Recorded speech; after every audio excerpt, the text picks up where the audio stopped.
बुआ और बेटी।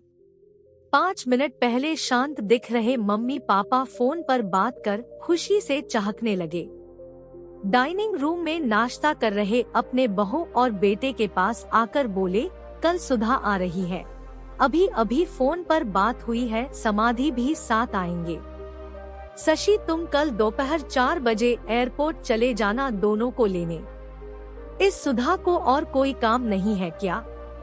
जब देखो तब आ जाती है यहाँ पर। मैं नहीं जा पाऊंगा, मुझे और भी जरूरी काम है। क्या वो टैक्सी करके नहीं आ सकती यहाँ तक? शशि गुस्साए आवाज में बोल पड़ा। अपने बेटे के मुंह से अपनी बेटी के लिए ऐसे बोल सुन माँ एकदम दंग रह गई। अरे तबीयत तो ठीक है ना तेरी?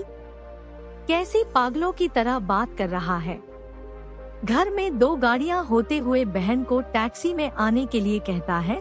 माँ बोली, रहने दो, मैं खुद जाकर ले आऊंगा अपनी बेटी को, करने दो उसे अपना काम। अभी सुधा का बाप जिंदा है और मैं नहीं चाहता कि मेरे बेटी को उसके ससुराल वालों से ताने सुनने पड़े कि इकलौती बेटी होते हुए भी उसे लेने गाड़ी नहीं भेजी या उसके स्वागत में कोई कमी रह गई। पापा ने बेटे को अपनी नाराजगी जताते हुए कहा, आप दोनों समझते नहीं हो मम्मी पापा।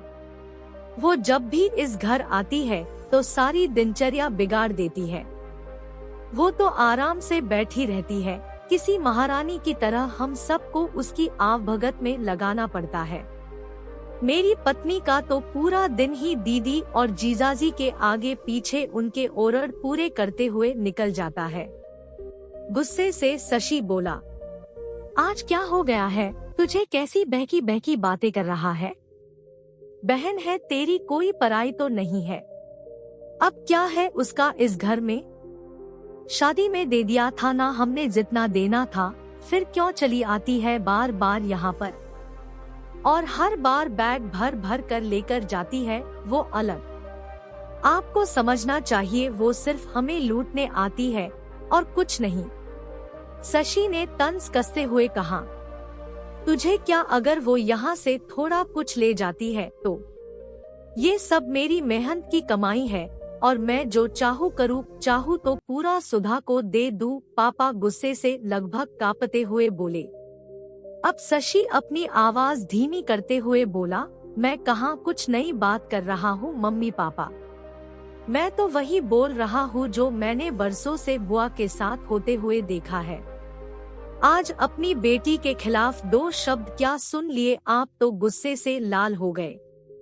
जरा सोचिए, जब आप बुआ के साथ ऐसा व्यवहार करते थे तब दादी को कैसे लगता होगा। बुआ जो हम पर इतनी जान छिड़कती है, आपने कभी उनके और उनके ससुराल वालों के मान सम्मान के बारे में परवाह नहीं की। उन्होंने कभी भी आपसे कुछ नहीं मांगा, बल्कि हर बार वो अपने साथ कुछ ना कुछ लेकर ही आती, लेकिन आपका व्यवहार कभी भी उनके साथ अच्छा नहीं रहा।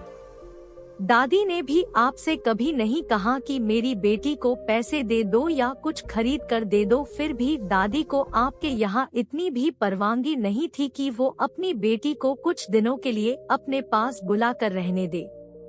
अपनी बेटी का ऐसा अपमान वो सहन नहीं कर पाई, इसलिए वो गांव में पुराने घर में अकेली रहने चली गई। बुआ भी अपना अपमान सह लेती, पर आपने उनके पति का भी मान नहीं रखा, इसलिए उन्होंने भी हमारे घर आना जाना छोड़ दिया।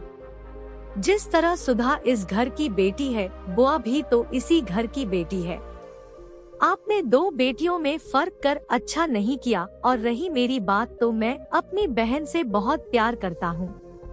मैंने कभी अपनी पत्नी को उसके खिलाफ गलत बोलने का हक नहीं दिया और वो बोलेगी भी नहीं।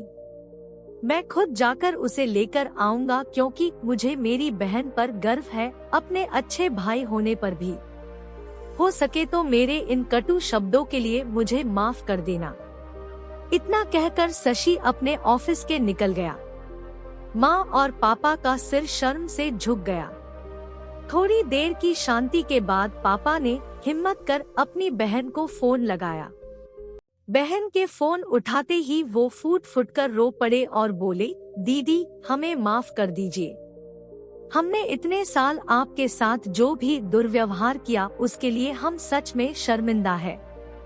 दीदी आपकी बहुत याद आ रही है, आप अपने घर आ जाइए हमसे मिलने, अगर आप कहे तो मैं आ जाता हूँ आपको लेने। दूसरी तरफ दीदी भी रो रही थी, वो भाई के इन थोड़े से ही शब्दों से पिघल गई थी। वो बोली, मैं तुमसे नाराज नहीं हूँ भैया, मैं जीजाजी को सारी बात बताकर जरूर आऊंगी।